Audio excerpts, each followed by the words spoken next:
Oke, selamat datang. Hari ini kita bakal ngebahas sebuah persidangan yang luar biasa. Ini bukan sekedar cerita sejarah ya, tapi ini drama tentang kekuasaan, ketakutan, dan sebuah pilihan yang mustahil banget yang harus dihadapi seorang pemimpin. Apa sih yang terjadi waktu ambisi pribadi berhadapan langsung dengan kebenaran? Yuk kita cari tahu bareng-bareng. Coba deh, kita bayangin dulu suasananya. Lokasinya di Yerusalem, pas banget di hari persiapan Paskah. Kota itu lagi penuh-penuhnya, sesak, dan udaranya tuh kayak berat banget sama ketegangan. Nah, di tengah semua keramaian ini, sebuah peristiwa yang bakal mengubah dunia baru aja mau dimulai. Dan disinilah kita langsung ketemu sama inti paradoksnya. Seseorang yang disebut sebagai raja justru diadili oleh seorang gubernur Romawi. Gimana ceritanya kan? Ini adalah benturan dua definisi kekuasaan yang sama sekali berbeda. Oke, kita masuk ke bagian pertama. Persidangan ini tuh nggak dimulai dengan perdebatan hukum yang rumit, tapi dengan sesuatu yang jauh lebih brutal, sebuah tindakan penghinaan yang disengaja. Jadi, bahkan sebelum ada vonis resmi, penghukuman tuh udah jalan. Dia dicambuk, sebuah siksaan fisik yang luar biasa kejam. Tapi coba lihat apa yang terjadi selanjutnya, seperti yang digambarkan di sini. Mereka pasang mahkota duri dan jubah ungu. Ini bukan cuma kekerasan biasa, ini adalah ejekan, sebuah cemoohan total terhadap klaimnya sebagai raja. Nah, setelah semua penyiksaan itu, Pilatus membawa Yesus keluar. Dan coba dengerin baik-baik apa yang dia katakan. Di depan semua orang dia bilang, "Aku tidak mendapati kesalahan apapun padanya." Tunggu, tunggu. Dia tahu orang ini nggak bersalah, tapi dia barusan ngebiarin dia disiksa. Nah, di sini nih kita mulai lihat konflik batin Pilatus yang dalam banget. Harusnya kan pernyataan Pilatus tadi bikin massa jadi tenang ya. Ternyata nggak sama sekali. Reaksi mereka justru kebalikannya. Suasananya langsung meledak dan tuntutan mereka jadi satu teriakan yang mengerikan. Dan inilah respons mereka. Teriakan salibkan dia yang serempak dan tanpa ampun. Fakta, ketidakbersalahan, itu semua udah nggak penting lagi. Pernyataan Pilatus seolah lenyap ditelan amarah massa yang sudah menjatuhkan vonis mereka sendiri. Posisi Pilatus sekarang tuh kejepit banget. Dari satu sisi, dia didesak sama amarah massa yang membara. Dari sisi lain, para pemuka agama datang bawa argumen hukum versi mereka. Tuduhan penistaan agama yang buat mereka hukumannya cuma satu, mati.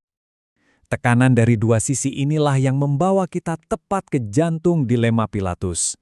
Rasa takutnya makin menjadi-jadi. Ini bukan lagi soal ngadilin tahanan biasa. Ini udah jadi pertaruhan buat seluruh karir dan kekuasaannya. Karena ngerasa udah kehilangan kendali, Pilatus coba ngeluarin gertakan terakhirnya. Dia natap Yesus dan bilang, "Kamu nggak tahu ya, aku ini yang berkuasa atas hidup dan matimu? Ini usahanya yang putus asa buat negesin lagi siapa yang sebenarnya megang kendali di ruangan itu." Tapi, jawaban Yesus, ini benar-benar di luar dugaan. Dia membalikan logika Pilatus 180 derajat. Dengan tenang bilang kalau kekuasaan Pilatus itu cuma titipan dari atas. Coba bayangin dampaknya. Jawaban ini bukan bikin Pilatus marah loh, malah justru membuat dia bertambah takut. Dan ini dia pukulan pemungkasnya. Mereka nggak lagi ngancam pakai kerusuhan, tapi pakai politik. Kalau engkau membebaskan dia, engkau bukan sahabat Kaisar. Ini bukan sekedar ancaman, ini udah kayak vonis mati buat karir politik Pilatus. Tiba-tiba, ketakutannya bukan lagi sama massa, tapi sama Roma. Pilatus masih coba sekali lagi, mungkin sambil nyindir ya. Dia bilang, "Inilah rajamu."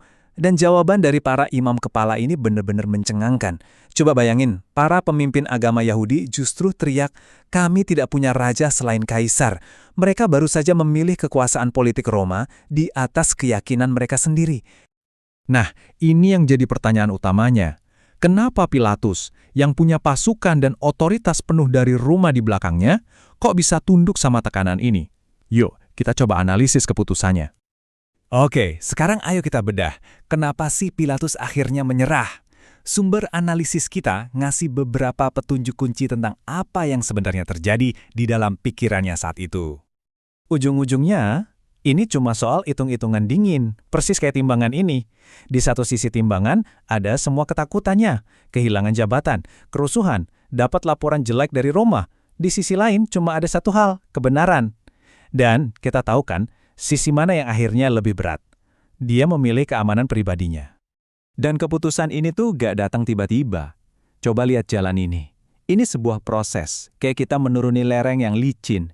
Dimulai dari kompromi kecil, menyesal orang yang dia tahu nggak bersalah. Langkah pertama itu membuka pintu buat langkah kedua yang lebih besar. Sampai akhirnya dia ada di ujung jalan, ngorbanin segalanya cuma demi jabatannya. Nah, kisah lama ini tuh bukan cuma cerita sejarah aja loh.